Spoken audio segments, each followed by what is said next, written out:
Il est l'un des hommes les plus détestés de l'histoire, pour certains l'incarnation du mal, pour d'autres le responsable d'un des plus sombres passages de notre passé, et inévitablement nombreux ont été ceux qui ont souhaité la mort d'Adolf Hitler. Pour quelques décidés, ce souhait s'est transformé en tentative d'assassinat qu'on estime aujourd'hui au nombre de 42. De son accession au pouvoir jusqu'à la fin de la guerre, nous allons aujourd'hui plonger à la rencontre de ceux qui ont tenté de mettre un terme à sa politique de terreur. Nous découvrirons les destins incroyables de ces hommes, leurs motivations parfois très éloignées les unes des autres, et surtout pourquoi ces 42 tentatives d'assassinat ont toutes échoué.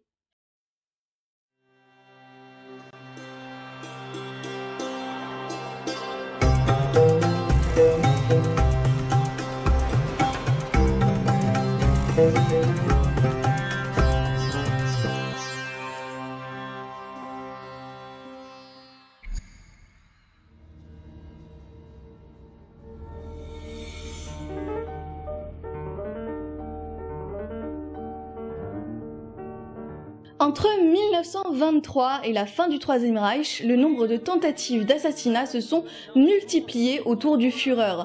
Cependant, dans cette vidéo, nous n'allons pas nous attarder sur les 42 tentatives d'assassinat, nous allons plutôt nous intéresser aux plus marquantes et aux principales, en commençant directement en 1923.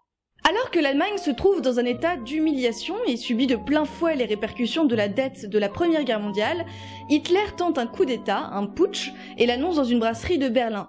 Son idée est pourtant très vite stoppée et il est arrêté. Pendant les tirs qui vont opposer ces nazis à la police de Munich, il aurait facilement pu mourir comme 16 de ses camarades. L'histoire aurait alors été bien différente et on n'aurait probablement jamais connu le nom d'Adolf Hitler. Pourtant, il accède au pouvoir 10 ans plus tard, et dès lors, il devient de plus en plus détesté par ceux qui craignent son idéologie. C'est le cas de Maurice Bavo, un jeune Suisse de 22 ans qui n'a pourtant en apparence rien d'un tueur. Pourtant, c'est sa foi religieuse et son aversion envers celui qu'il considère comme l'antéchrist qui va le décider dans son acte.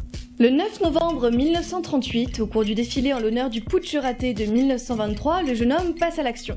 Il se place sur le côté du passage du cortège afin de garantir sa visibilité.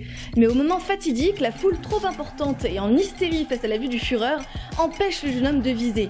Il décide alors de s'enfuir vers la France en train, mais sans billet, il est repéré par les contrôleurs qui remarquent cependant son arme, ainsi que des documents accusant son projet. Il est arrêté par la Gestapo et sous la torture, il avouera et est exécuté en 1941.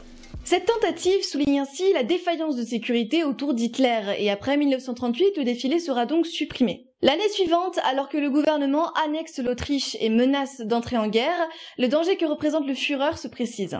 Face à la montée en puissance de cette emprise, quelques Allemands s'opposent discrètement par peur de voir sombrer leur pays.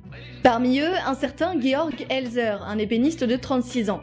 Voyant la guerre se profiler, il décide de stopper la poursuite de celle-ci en tuant des dirigeants nazis. Il agira dans la plus grande solitude et ne confiera ses intentions à personne. Pourtant, son plan est très ingénieux. Il prévoit d'agir lui aussi pendant le meeting annuel célébrant le coup d'état raté de 1923, pendant le discours du Führer dans une salle remplie de dignitaires nazis.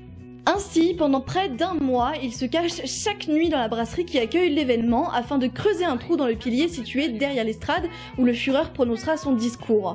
Il crée finalement une bombe artisanale avec beaucoup de minutie qu'il prévoit de placer dans son trou et de faire exploser le 8 novembre entre 21h15 et 21h30. Elser installe la bombe 3 jours avant la date fatidique et enclenche le compte à rebours alors qu'il fuit vers la Suisse. Le jour J, Hitler monte à la tribune et commence son discours à 20h08, soit beaucoup plus en avance. À peine 50 minutes plus tard, il termine son monologue, qui dure pourtant d'habitude 1h30.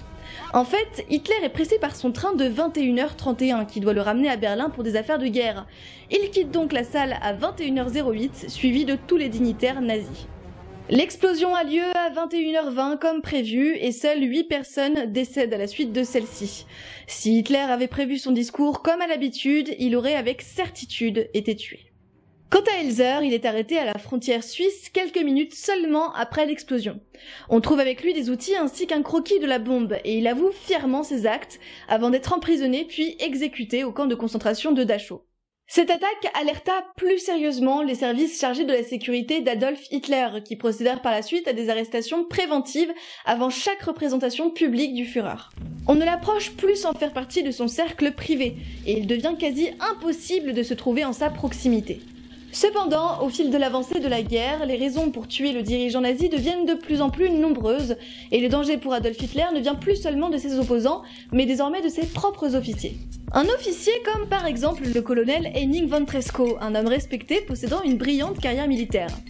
Alors, conscient du génocide qui est en train de se produire, il est convaincu qu'Hitler doit être arrêté, et il s'allie ainsi avec d'autres officiers qui partagent son avis. Le 13 mars 1943, lorsque le Führer vient pour visiter la base de Molensk, là où est affecté Tresckow, ce dernier lui prépare une petite surprise à ramener dans son avion. Tresckow parvient à faire embarquer une bombe, déguisée en paquet contenant 2 bouteilles de cognac, et prétextant que ces bouteilles sont destinées à un ami à lui. La bombe est faite de la façon suivante, il y a le pain d'explosif lui-même, dans lequel on doit insérer un crayon détonateur. Ce crayon détonateur, il faut l'écraser avec une pince de façon à casser une ampoule d'acide. Cette ampoule d'acide ronge très rapidement une petite paroi de cuivre qui retient le percuteur avec un ressort. Le percuteur passe à travers, il fait exploser le pain de plastique, c'est terminé, c'est l'explosion. L'idée est ingénieuse, mais malheureusement la bombe n'explose pas en vol car le détonateur ne s'active pas en raison des très basses températures dans la soute en haute altitude. Le liquide à l'intérieur a gelé. Peu de temps après, un autre officier, Gersdorf, un complice de Tresckow, tente un attentat suicide à la bombe lors d'une exposition à Berlin. Mais encore une fois, la chance passe du côté du Führer, qui écourte sa visite et ne reste que quelques minutes sur place. Il ne reste plus pour Gersdorf qu'à désactiver sa bombe. C'est durant cette année 1943 que les conspirateurs militaires contre leurs dirigeants sont rejoints par le colonel Stauffenberg, qui revient lui-même d'Afrique du Nord où il a été blessé et il est amputé de la main ainsi que d'un œil. Oui, alors le colonel von Stauffenberg, en fait, est un officier d'état-major. Il se dit trop, c'est pas possible, il faut sauver l'honneur d'Allemagne, il faut arrêter ça. Et il décide de devenir un acteur de cette action contre Hitler et de devenir l'un des hommes clés du futur complot contre Hitler, qui sera le plus gros complot contre Hitler. Après quelques tentatives discrètes mais infructueuses, Stauffenberg propose de se servir de l'opération Valkyrie comme base de son plan d'action. Valkyrie est à la base une opération visant à protéger le régime nazi contre une éventuelle rébellion, en prenant le contrôle des infrastructures du régime en un temps très rapide. Pour cela, l'opération Valkyrie dispose de l'armée de réserve allemande basée à Berlin. Contrairement aux précédents attentats, l'idée des conspirateurs est cette fois-ci de créer un plan efficace, quasi parfait et qui garantirait surtout l'anéantissement du régime après la mort du Führer. Il s'agit ici d'un véritable coup d'État qui se préparait contre Hitler. Et le complot s'organisait ainsi. Dans un premier temps, il fallait tuer Hitler, et idéalement Himmler avec lui. Puis il aurait fallu s'emparer du pouvoir à Berlin. Cette tâche difficile a priori aurait été réalisable grâce à une idée de génie. Utiliser l'opération Valkyrie, qui sert de base à protéger contre les coups d'État, afin d'en commettre un. Pour cela, il fallait faire croire en la mort du Führer et au fait que les SS souhaitaient s'emparer du pouvoir. L'armée de réserve aurait alors reçu l'ordre de lancer Valkyrie et d'arrêter tous les SS d'Europe, ne sachant pas qu'ils sont en réalité utilisés pour faire le sale boulot et pour permettre aux réels comploteurs d'accéder en toute tranquillité aux commandes de l'Allemagne. Pour réussir un tel plan, il fallait bien évidemment aux comploteurs des complices, et des complices de préférence bien placés au sein de l'administration militaire du parti nazi. Parmi eux, on retrouvera notamment tous ceux qui avaient déjà essayé de comploter contre Hitler, comme par exemple le général Olbricht et le colonel Kirnheim, qui auront la mission à la suite de la mort du Führer de lancer l'opération Valkyrie, pour que l'ordre ait l'air officiel. Le général Heinrich Feldgiebel, responsable des communications du commandement suprême de la Wehrmacht, est chargé d'empêcher après l'attentat toute communication de la tanière du loup vers l'extérieur, afin d'éviter de recevoir des ordres contraires à Valkyrie de la part des survivants. Parmi ces officiers, certains étaient au courant de l'opération qui se préparait, comme le général Fromm, commandant de l'armée de réserve qui retournera sa veste plusieurs fois en fonction de la tournure de l'opération. Et donc, il y avait un autre personnage. Oui, le maréchal Erwin Rommel. Voilà. Ce maréchal Rommel, c'est l'un des militaires allemands les plus décorés de l'époque, les plus respectés. Ce maréchal Rommel, il ne prend pas part directement aux conjurés, il est au courant. Son chef d'état-major, le général Speidel, lui, est un conjuré actif, mais Rommel est pressenti, au cas où ça se ferait, en fait, pour devenir éventuellement le successeur d'Hitler et présenter une figure respectable et un militaire qui est aussi bien respecté par les Alliés, qui pourrait négocier une paix séparée avec les Alliés. Pendant ce temps, le plan est mis à exécution et commence. Stauffenberg est promu colonel le 1er juillet 1944 et devient chef d'état-major de l'armée de réserve, poste qui lui permet à présent d'approcher le Führer, notamment lors des réunions dans la tanière du loup, le quartier général d'Hitler. Le 11 juillet, lors d'une réunion, une première opportunité se présente. Stauffenberg s'y rend, mais reçoit l'ordre de stopper l'opération car Himmler est absent, et de nombreux conspirateurs pensent que sa mort est indispensable à la réussite du coup d'État. L'opération est annulée. Mais le temps presse et il faut impérativement tenter quelque chose car la guerre prend une mauvaise tournure pour l'Allemagne et surtout pendant qu'il est encore temps pour d'éventuelles négociations avec les Alliés. Il est ainsi décidé qu'avec ou sans Himmler, Hitler doit mourir. Une autre réunion se tient à la Tanière du Loup le 20 juillet 1944 et Stauffenberg s'y rend avec 2 kilos d'explosifs. Sauf que tout ne va pas se passer comme prévu. Non, premier détail ennuyant, il fait très chaud. Et le conseil qui était prévu dans un bunker, avec des murs de 3,50 m d'épaisseur, va se passer en extérieur, dans une baraque qui est avec des grandes fenêtres. Et évidemment, une bombe qui explose dans un bunker, dans un espace confiné, avec des murs en béton armé, a beaucoup plus d'efficacité, de pouvoir destructeur, que dans une baraque où il y a des fenêtres. Et là, une partie de l'explosion peut s'échapper par les fenêtres, et ainsi de suite, et l'onde de choc est beaucoup moins mortelle. Deuxième détail, Hitler avance la réunion de 30 minutes, ce qui surprend alors Stauffenberg, qui n'avait pas encore placé les détonateurs sur les explosifs. Il essaye alors de les placer avec hâte, mais avec une main en moins, il n'a le temps de préparer qu'un seul des 2 kilos prévus. Dans la salle de réunion, il place sa mallette remplie de la bombe non loin du Führer, puis quitte l'assemblée prétextant un coup de téléphone urgent passé par un complice. Malheureusement, troisième détail, pendant son absence, un officier déplace sans le savoir la mallette de l'autre côté de la table, gêné par celle-ci. À 12h42, l'explosion a lieu, 4 personnes sont brutalement tuées, mais Hitler, protégé par la table, n'est que très légèrement blessé à la main. À la suite de l'explosion, c'est la confusion générale. Stauffenberg, qui a vu le bâtiment exploser, est persuadé quant à la mort d'Hitler, et il parvient à s'échapper de la Tanière du Loup et à rejoindre Berlin. Le chargé de la communication, de son côté, prévient les conspirateurs de son incertitude concernant la mort du dirigeant, ce qui engendre un retard dans le lancement de l'opération Valkyrie. Finalement, Stauffenberg, qui est arrivé à Berlin, assure de sa bonne foi, et contre l'avis de Fromm qu'il démet de ses fonctions au passage, il lance Valkyrie.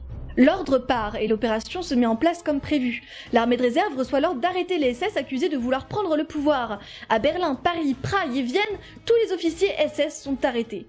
L'opération semble donc être un succès. La bombe a explosé, mais Hitler n'est pas mort.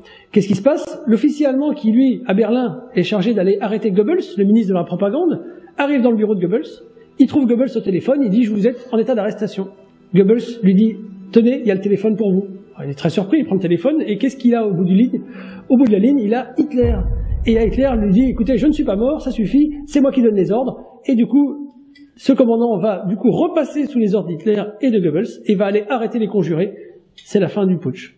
Et c'est bel et bien la voix du Führer qui va pousser l'armée de réserve à procéder à l'arrestation de tous les conspirateurs, et les hommes restituent ses fonctions au général Fromm. Ignorant bien évidemment que ce dernier était également impliqué dans la tentative de coup d'État. Fromm, en bon courageux et afin de sauver sa peau en évitant tout témoignage gênant prouvant son implication, prononcera la peine de mort pour tous les traîtres. Ainsi, les principaux conspirateurs dont Stauffenberg sont fusillés immédiatement dans la précipitation. Au lendemain de l'attentat, une véritable purge est organisée au sein de l'administration militaire allemande, et beaucoup sont fusillés.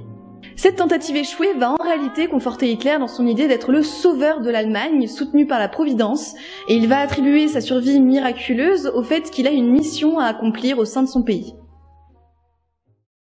Certains diront que l'éventuelle mort d'Hitler ce 20 juillet 1944 n'aurait pas changé grand-chose aux événements, puisque toutes les atrocités commises durant cette guerre étaient pour la plupart antérieures aux événements. Mais si cette opération Valkyrie avait réussi, la guerre aurait sûrement été écourtée de 10 mois, ce qui aurait épargné malgré tout quelques centaines de milliers de victimes civiles et militaires. Il est donc très intéressant de s'apercevoir que toutes ces tentatives d'assassinat sont radicalement différentes, que ce soit par les méthodes employées ou par les raisons qui ont poussé leurs organisateurs. Même s'il est important de souligner que certains membres du parti nazi se sont rebellés contre le régime pour des raisons morales, il ne faut cependant pas oublier que la plupart de ces complotistes militaires ont dans un premier temps soutenu Hitler et son régime pour ensuite se retourner contre lui. Certains des conspirationnistes de Valkyrie étaient par exemple des antisémites revendiqués et n'ont participé à cette opération seulement car il devenait évident que la guerre allait être perdue par leur camp.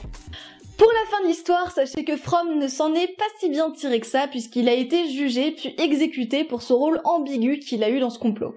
Voilà, ce sera tout pour cette nouvelle revue du monde. J'espère que ce thème un peu plus historique vous aura intéressé. En tout cas, personnellement, j'ai pris vraiment beaucoup de plaisir à le préparer pour vous. Et ce que je trouve vraiment fascinant avec cette histoire, c'est de voir le degré de probabilité qu'il pouvait y avoir pour qu'il s'en sorte à chaque fois. Et c'est vrai que c'est assez fascinant de se rendre compte que vraiment pour tous les cas, ça se joue à des petits détails. Il avance sa réunion ou alors quelqu'un bouge une mallette. Ça joue sur des détails et au final, il s'en sort à chaque fois. Donc voilà, c'est vraiment intéressant de se rendre compte qu'il suffit d'un petit grain pour enrayer un engrenage quasi parfait de la part des organisateurs des complots. Et le plus incroyable encore, c'est que sur ces 42 tentatives d'assassinat, aucune n'est rencontrée de succès, même les mieux organisées comme l'opération Valkyrie.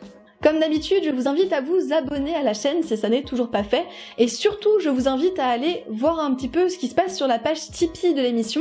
C'est vraiment très important pour que je puisse continuer mon travail et vous fournir des vidéos quand même assez régulièrement, puisqu'il va arriver un moment où je pourrai tout simplement pas continuer entre guillemets sans financement, parce que j'ai besoin de manger. Vous pouvez également me rejoindre sur les différents réseaux sociaux, à savoir Facebook, Twitter, vous faites votre choix. On se revoit très vite pour une prochaine revue du monde et en attendant, je vous dis au revoir et à très vite pour de nouvelles aventures.